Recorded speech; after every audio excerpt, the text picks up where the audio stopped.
Oi, eu sou o Márcio Alex e você está no canal Mais 15 Minutos. Hoje nós vamos entender um dos acontecimentos mais importantes da história da humanidade, a Revolução Industrial. Foi ela que mudou completamente a forma como as pessoas trabalhavam, produziam mercadorias, viviam nas cidades e até enxergavam o mundo. Muitas coisas que fazem parte do nosso dia a dia começam ali. As fábricas, os grandes centros urbanos, os produtos feitos em massa, os meios de transporte modernos e até a maneira como funciona a economia atual tem suas raízes nesse período. Mas afinal, por que essa revolução aconteceu? Por que ela começou justamente na Inglaterra? Como as máquinas mudaram a vida das pessoas? E quais foram as consequências positivas e negativas desse processo? E é exatamente isso que você vai descobrir agora. E antes da Revolução Industrial, praticamente tudo era produzido de forma artesanal. Imagine um sapateiro fabricando um par de sapatos do começo ao fim, ou um tecelão passando dias para produzir apenas alguns metros de tecido.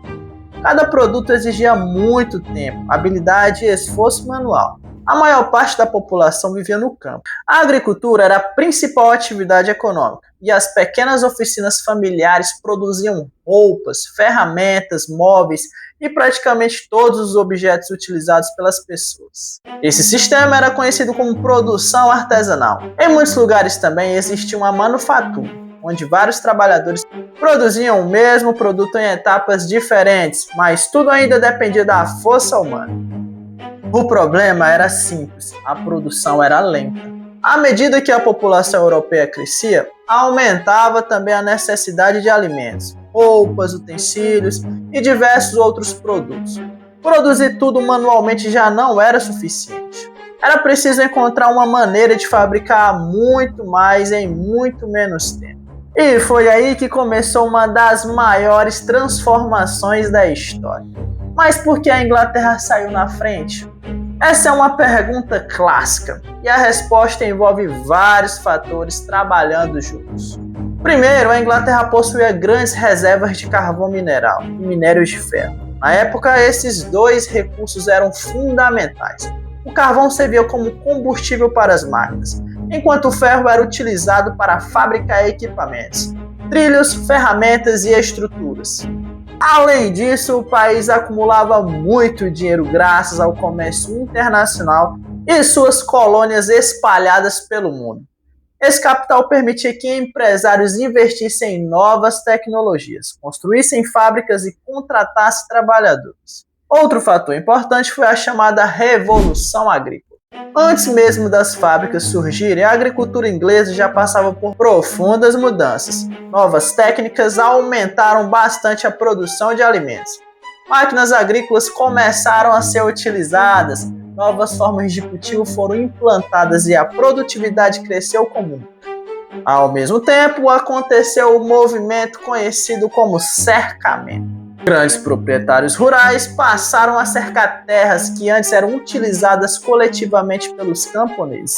Essas áreas foram transformadas em propriedades privadas, voltadas principalmente para a criação de ovelhas, já que a lã era extremamente valorizada, e pela indústria têxtil. O resultado foi dramático. Milhares de pequenos agricultores perderam suas terras. Sem condições de sobreviver no campo, essas pessoas migraram para as cidades em busca de trabalho. Sem perceber, formava-se um enorme exército de trabalhadores disponível para as futuras fábricas. Enquanto isso, inventores buscavam soluções para aumentar a produtividade. A indústria têxtil foi uma das primeiras a passar por grandes mudanças. Máquinas como a Spinner Jenny, criada por James Hargrave, permitia fiar vários fios ao mesmo tempo. Depois veio a Waterframe, desenvolvida por Richard Arkwright, que utilizava a força d'água para movimentar os equipamentos. Logo surgiu a Mill Jane, aperfeiçoando ainda mais o processo de fiação. Mas havia um problema? Essas máquinas dependiam da força dos rios. As fábricas precisavam ser construídas próximas à água, limitando bastante seu crescimento. Tudo mudou quando entrou em cena uma das invenções mais importantes da Revolução Industrial: a máquina a vapor. Embora já existissem experiências anteriores, foi o engenheiro escocês James Watt que aperfeiçoou essa tecnologia na segunda metade do século XVIII, tornando muito mais eficiente. Agora as máquinas não precisavam mais depender da correnteza dos rios. Bastava alimentar a caldeira com carvão mineral. O vapor gerado movimentava enormes pistões capazes de acionar diversos equipamentos industriais. Isso revolucionou completamente a produção. As fábricas passaram a ser construídas praticamente em qualquer lugar. A produção aumentou rapidamente. Os custos diminuíram e os lucros cresceram de forma impressionante. É justamente por isso que muitos historiadores consideram a máquina a vapor uma das invenções mais importantes de todos os tempos. Ela não transformou apenas as fábricas, transformou o mundo inteiro. A partir desse momento surgiram enormes galpões industriais, cheios de máquinas funcionando ao mesmo tempo. Em vez de um único artesão produzir um objeto inteiro, cada trabalhador passou a executar apenas uma pequena etapa do processo. Um cortava, o outro costurava, o outro montava, o outro fazia o acabamento. Essa divisão do trabalho aumentava muito a velocidade da produção. Por outro lado, o trabalhador deixava de dominar todo o processo produtivo. Ele passava horas realizando exatamente o mesmo movimento, todos os dias. Nascia um novo modelo econômico baseado na produção em larga escala. Enquanto os antigos artesãos trabalhavam em casas ou em pequenas oficinas, agora milhares de pessoas se reuniam diariamente dentro das fábricas. A disciplina era rígida, os horários eram controlados, atrasos geravam descontos no salário, conversas durante o expediente muitas vezes eram proibidas. Os donos das fábricas buscavam produzir o máximo possível, gastando o mínimo.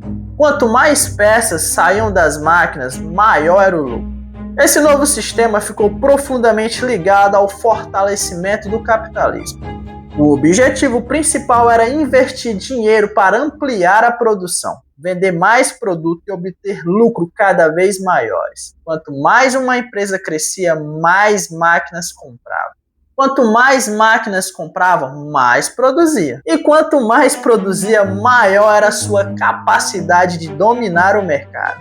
Esse ciclo acelerou o desenvolvimento econômico inglês de forma impressionante. Em poucas décadas, a Inglaterra passou a ser conhecida como a oficina do mundo.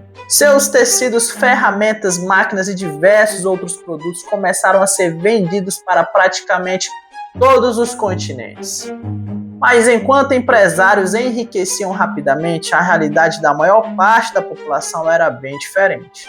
As cidades cresciam numa velocidade nunca vista antes.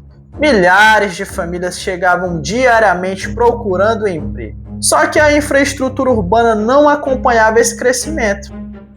Foi nesse cenário que começava a surgir bairros superlotados, ruas estreitas, moradias precárias, uma nova classe social formada por homens e mulheres, crianças que dependiam exclusivamente do salário recebido nas fábricas para sobreviver.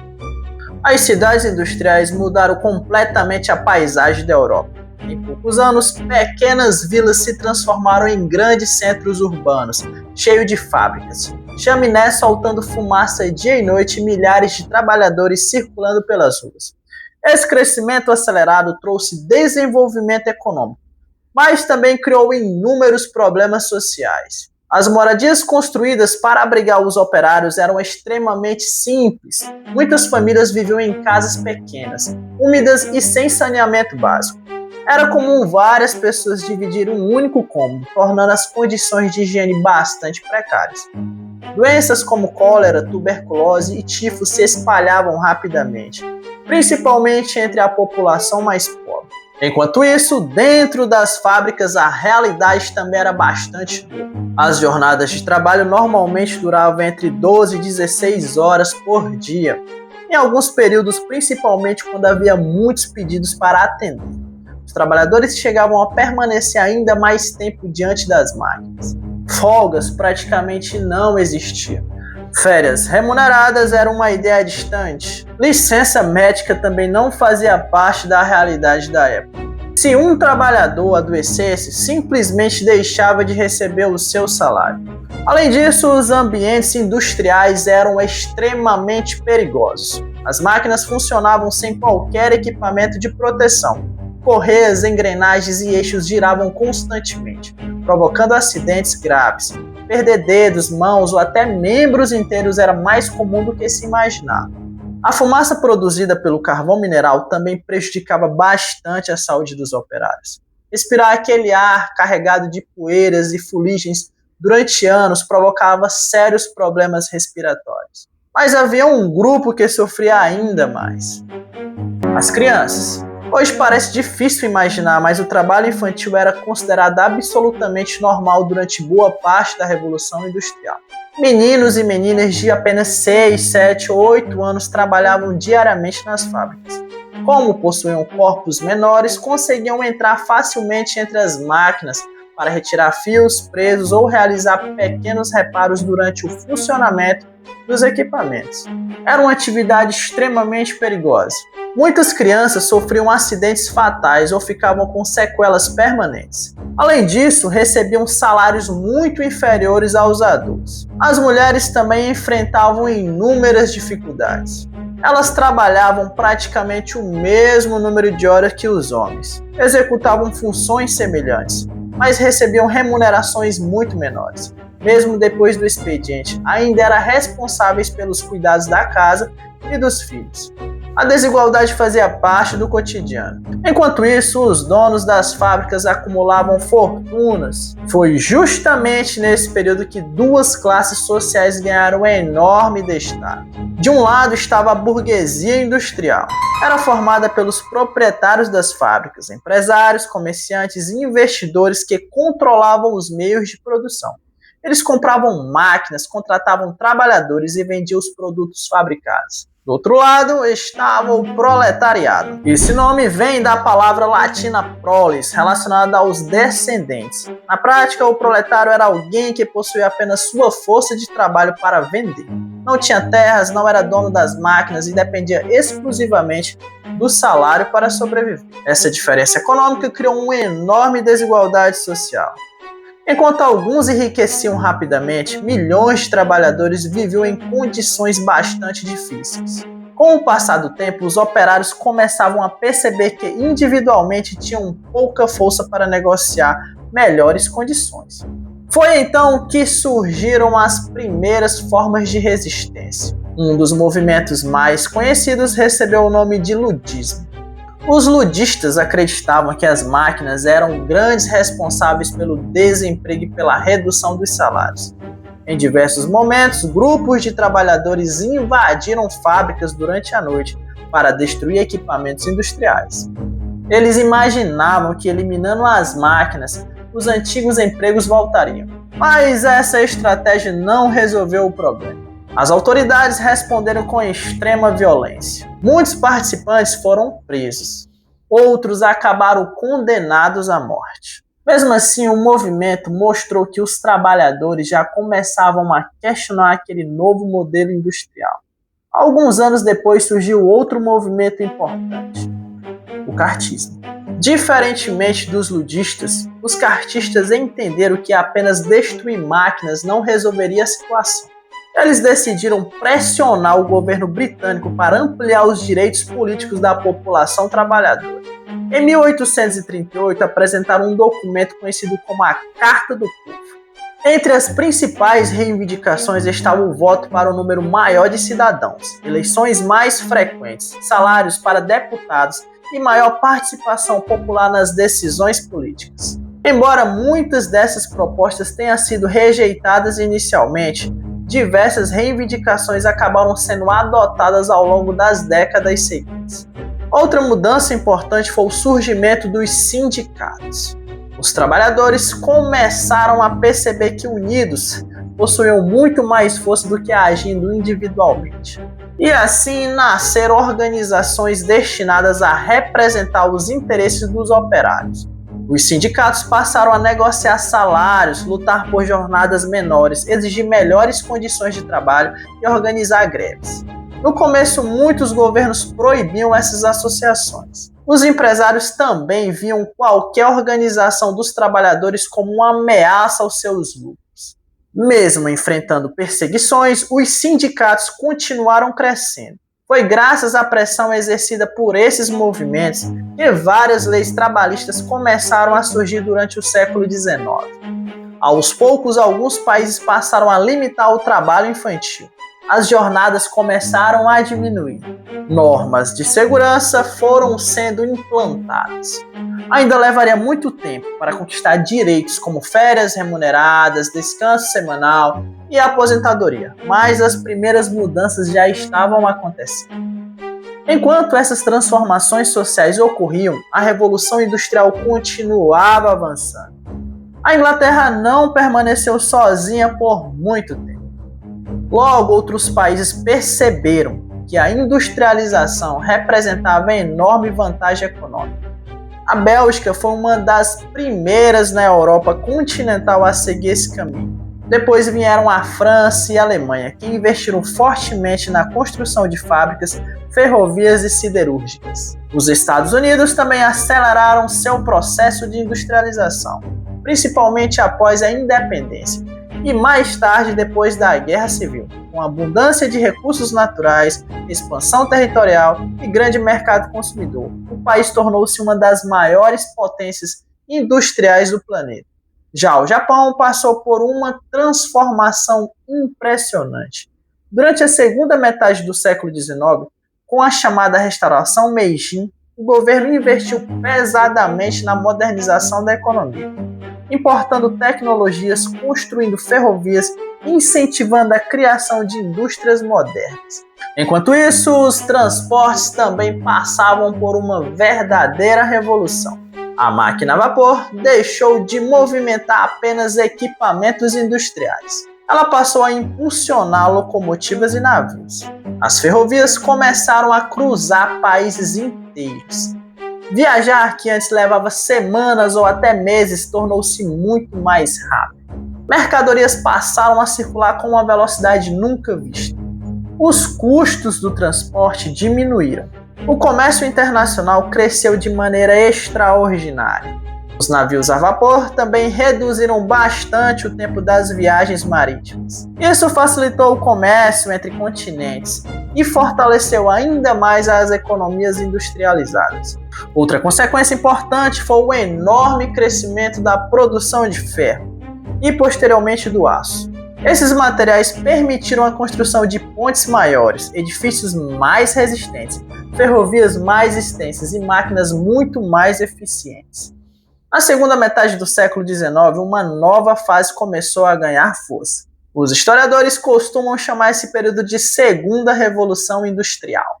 Novas fontes de energia passaram a competir com o carvão. A eletricidade começou a transformar as cidades.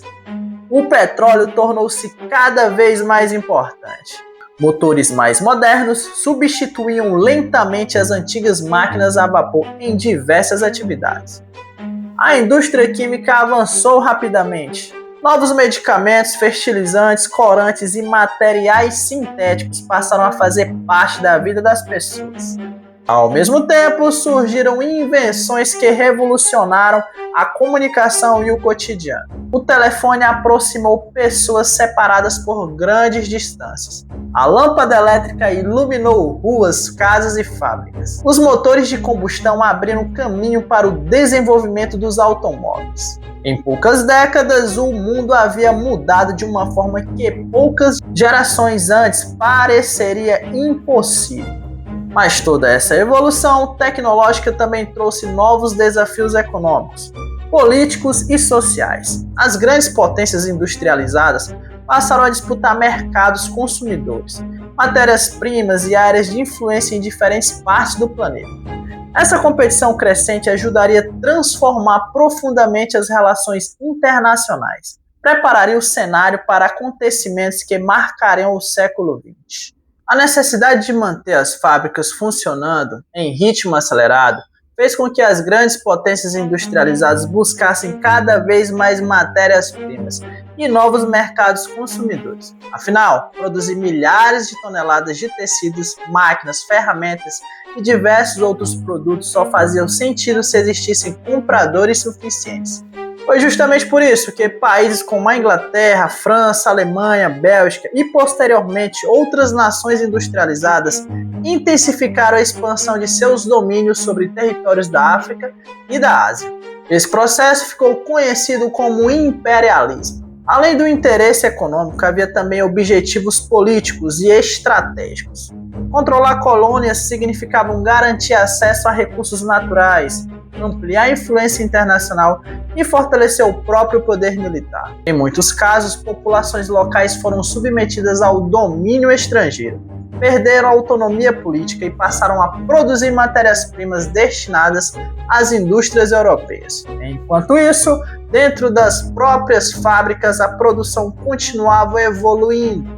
No início do século XX, novas formas de organizar o trabalho surgiram para aumentar ainda mais a produtividade. Uma delas foi o Taylorismo, desenvolvido pelo engenheiro norte-americano Frederick Winslow Taylor. Esse método defendia que cada tarefa deveria ser cuidadosamente estudada para encontrar a maneira mais rápida e eficiente de executá-la. Taylor analisava os movimentos realizados pelos trabalhadores, media o tempo gasto em cada atividade e procurava eliminar qualquer desperdício. O objetivo era simples: produzir mais em menos tempo. Pouco tempo depois surgiu outro modelo que ficou extremamente famoso, o Fordismo. Criado pelo empresário Henry Ford, fundador da Ford Motor Company, esse sistema utilizava linhas de montagem. Em vez de os trabalhadores se deslocarem até o produto, era o próprio produto que passava diante de cada operário. Cada pessoa realizava apenas uma única tarefa repetidamente. Um instalava a roda, outro colocava o motor, outro fixava as portas, outro fazia os ajustes finais. Essa organização reduziu bastante o tempo necessário para fabricar um automóvel. Antes, montar um carro podia levar mais de 12 horas. Com a linha de montagem, esse tempo caiu drasticamente. Como consequência, os custos diminuíram e os preços ficaram mais acessíveis para uma parcela maior da população. Nascia a chamada produção em massa. Esse modelo transformou completamente a economia mundial. Produtos que antes eram considerados artigos de luxo passaram a fazer parte da rotina de milhões de pessoas. Geladeiras, fogões, bicicletas, rádios e posteriormente televisores e automóveis tornaram-se cada vez mais comuns. Ao mesmo tempo, a publicidade ganhou enorme importância. As empresas precisavam convencer as pessoas a comprar aquilo que produziam. Assim, o consumo passou a ocupar um papel central na sociedade industrializada. Ao longo do século XX, novas descobertas tecnológicas continuaram acelerando esse processo. Os historiadores costumam chamar esse período de Terceira Revolução Industrial. Ela começou principalmente após a Segunda Guerra Mundial e foi marcada pelo desenvolvimento da eletrônica, da informática, das telecomunicações e da automoção. Os computadores deixaram de ser equipamentos gigantescos utilizados apenas por governos e grandes empresas. Pouco a pouco, tornaram-se menores, mais rápidos e mais acessíveis. Depois vieram os telefones celulares, a internet, os satélites de comunicação, os sistemas digitais. A troca de informações passou a acontecer praticamente em tempo real. Empresas localizadas em diferentes continentes passaram a trabalhar juntas. Mercadorias produzidas em um país eram vendidas em outro com enorme facilidade. O mundo tornou-se cada vez mais conectado. Já nas primeiras décadas do século XXI, muitos estudiosos passaram a falar em uma quarta revolução industrial. Agora o foco não está apenas nas máquinas. O grande diferencial é a integração entre tecnologias inteligentes. Estamos falando da inteligência artificial, robótica avançada, internet das coisas, impressão em 3 dimensões, computação em nuvem, veículos autônomos, análise de grandes volumes de dados e sistemas capazes de tomar decisões com pouca intervenção humana. Máquinas conseguem conversar entre si. Robôs executam tarefas extremamente complexas. Softwares identificam padrões em milhões de informações em poucos segundos. Fábricas inteligentes ajustam automaticamente sua produção conforme a demanda do mercado. E tudo isso mostra que a Revolução Industrial, iniciada no século XVIII, ainda continua influenciando profundamente o nosso cotidiano.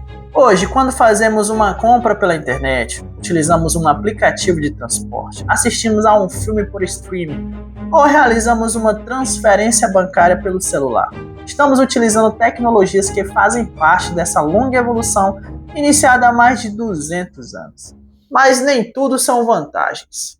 Assim como aconteceu na primeira Revolução Industrial, os avanços tecnológicos também criam novos desafios. A automoção substitui alguns tipos de emprego, profissões desaparecem, outras completamente novas surgem. Os trabalhadores precisam se adaptar constantemente às mudanças tecnológicas.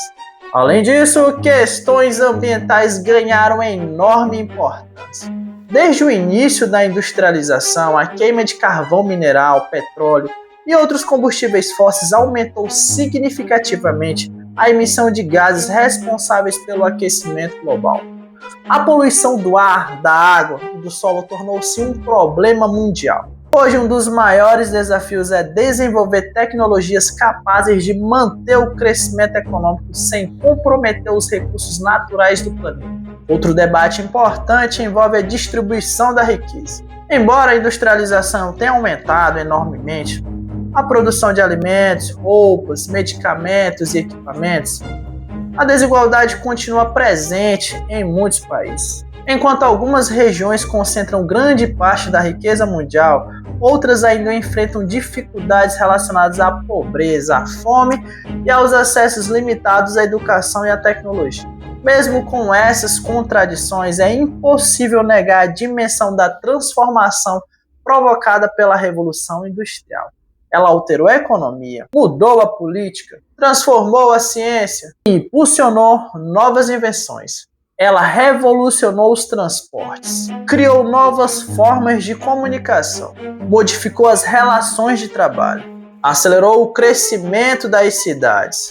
Ela também expandiu o comércio internacional, influenciou guerras, crises econômicas e mudanças sociais, que continuam repercutindo até os dias atuais. Se hoje vivemos em um mundo altamente conectado com produtos fabricados em larga escala, tecnologias digitais presentes em praticamente todas as atividades e inovações surgindo em ritmo acelerado, muito disso começou quando as primeiras máquinas passaram a funcionar dentro das fábricas inglesas no século XVIII. A Revolução Industrial não foi apenas uma mudança na forma de produzir. Ela representou uma mudança na forma como a humanidade passou a viver. E entender esse processo ajuda a compreender praticamente todos os grandes acontecimentos econômicos, sociais e tecnológicos dos últimos 250 anos. Se você gostou deste vídeo, deixa o seu like aqui, se inscreve no canal Mais 15 Minutos e ativa o sininho para não perder os próximos conteúdos. Aqui a história é explicada de forma direta, completa e sem enrolação. Muito obrigado por assistir. Eu sou o Márcio Alex e até o próximo vídeo.